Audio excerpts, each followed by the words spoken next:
ଯେତେବେଳେ ଆପଣମାନେ କଳସରେ ନଡ଼ିଆ ବସାଉଛନ୍ତି, କଳସ ବସାଉଛନ୍ତି, ନଡ଼ିଆ ବସାଇବେ, ସେତେବେଳେ ନଡ଼ିଆଟି କେମିତି ବସାଇବେ, କେମିତି ବସାଇବା କଥା, କ'ଣ ରହିଛି ତା'ର ବିଧି, ଆସନ୍ତୁ ଜାଣିବା।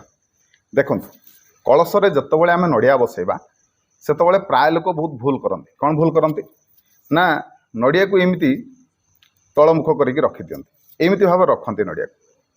କିନ୍ତୁ ଏଇଟା ସମ୍ପୂର୍ଣ୍ଣ ଭାବରେ ଭୁଲ, ଏଭଳି କେବେ ବି ରଖିବା କଥା ନୁହେଁ। ତେବେ ନଡ଼ିଆକୁ କେମିତି ରଖିବା କଥା, କ'ଣ ରହିଛି ତା'ର ବିଧି ନା ନଡ଼ିଆ ଆପଣଙ୍କର ସାମ୍ନା ସାମ୍ନି ରହିବ।